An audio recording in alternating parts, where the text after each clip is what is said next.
سب سے پہلے تو میں اپنے قائد عمران خان صاحب کا، پاکستان تحریک انصاف کی تمام لیڈرشپ کا شکریہ ادا کرتا ہوں کہ انہوں نے مجھے کنسیڈر کیا اتنے عام عہدے کے لیے، لیکن کنسنسس سے فیصلہ رانا آفتاب صاحب کے بارے میں ہو گیا اور میں اس کو بڑا خوشائن سمجھتا ہوں۔ رانا صاحب ایک بہت بڑا نام ہے پارلیمانی سیاست کا، اور ہم کوشش پوری کریں گے کہ ان کے شانہ باشانہ چلتے ہوئے پارٹی کے اس فیصلے کو صحیح ثابت کرنے کے لیے پوری جدوجہد کریں۔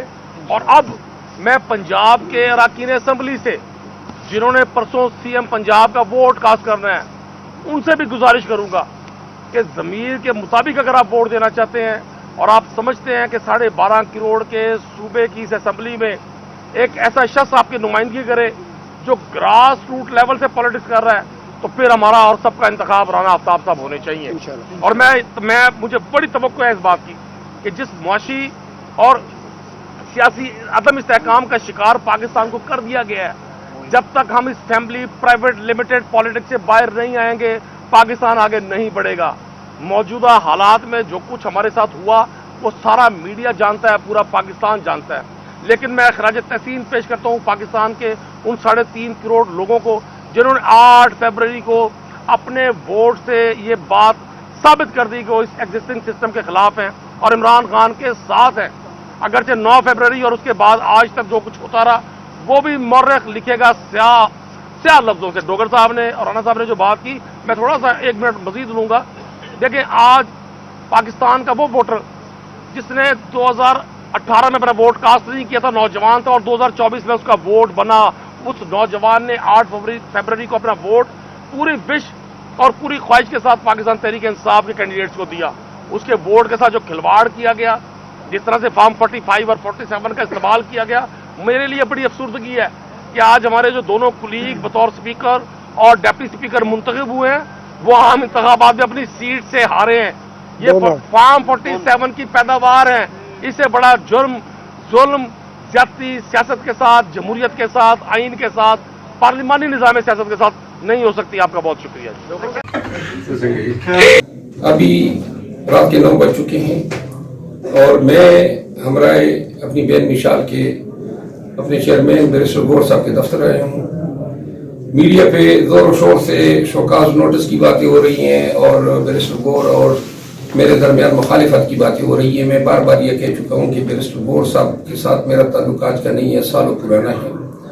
مجھے اپنے چھوٹے بھائی کی طرح عزیز ہے، اور یہ جب چیئرمین بنا بھی تھا تو اس وقت بھی میں ان کا پروپوزر بھی تھا، سیکنڈر بھی تھا، سپورٹر بھی تھا رہا ہوں۔ اور یہ جو غلط فہمی پیدا ہوئی، میں نے احتجاج کے حوالے سے، پوری قیادت کے حوالے سے یہ کہا تھا کہ احتجاج میں ہم نے وہ رسپانس نہیں دیا جو ہمارا ہونا چاہیے تھا۔ اس میں ان کی نااہلی کے حوالے سے کوئی لفظ میں نے نہیں کہا تھا، لیکن اس پہ مجھے شوکاز نوٹس دیا گیا۔ بیرسٹر گور صاحب مجھ سے ناراضگی کا اظہار کرتے، میں نے آج انٹرویو میں بھی کہا جیو کو کہ میں آدھی رات کو بھی ان کے پاس جانے کو تیار تھا۔ آج میں آیا ہوں، میں یہ معلوم کرنا چاہتا تھا کہ میرا بھائی مجھ سے ناراض ہے یا شوکاز نوٹس جو ہے وہ خلائی مخلوق کی طرف سے آیا ہے۔ تو لہذا میں نے بیرسٹر گور صاحب کو گلے لگایا ہے، چوما ہے، اور اس شخص کے ماتھے پہ جو ہے کوئی لکیر تک نہیں ہے۔ باقی جو ہے میری آمد جو ہے وہ تمام پی ٹی آئی ورکر کے سامنے اس چیز کو ہم یہ لانا چاہتے ہیں کہ آپ کوئی ٹینشن نہ لیں، آپ کی قیادت میں کوئی اختلاف نہیں ہے۔ انشاءاللہ بیرسٹر گور ہمارے چیئرمین ہی رہیں گے۔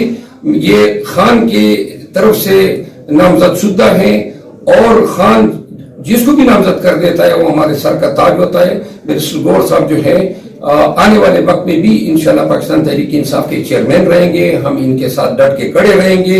جو لوگ اختلافات پیدا کرنا چاہتے ہیں یا ورکر کو مایوس کرنا چاہتے ہیں ان کو منہ کی کہانی پڑے گی۔ Thank you so very much. بالکل یہ آئے ہوئے ہیں۔ دیکھو، پاکستان تحریک انصاف کے جو انٹرسٹ ہے وہ ہمیں سب سے عزیز ہے۔ اس وقت ہمارا لیڈر جیل میں ہے، باقی لیڈرشپ بھی باہر آنے میں بھی بڑی مشکلات ہے۔ ہم نے جو کامن انیمی ہے اس کا مقابلہ کرنا ہے، آپس کے اختلافات نہیں کرنے ہیں۔ ان کے آنے کا بہت شکریہ۔ یہ ہمیشہ واقعی جیسے انہوں نے فرمایا ہے، بالکل ہمارے دوست ہے، بھائی ہے اور ہمیں بہت عزیز ہے۔ Thank you so very much. دیکھیں، ہم لوگوں نے، میرے خیال میں وہ وقت آ چکا ہے کہ جب اب عوام کو اپنے حق کے لیے کھڑے ہونا پڑے گا خود،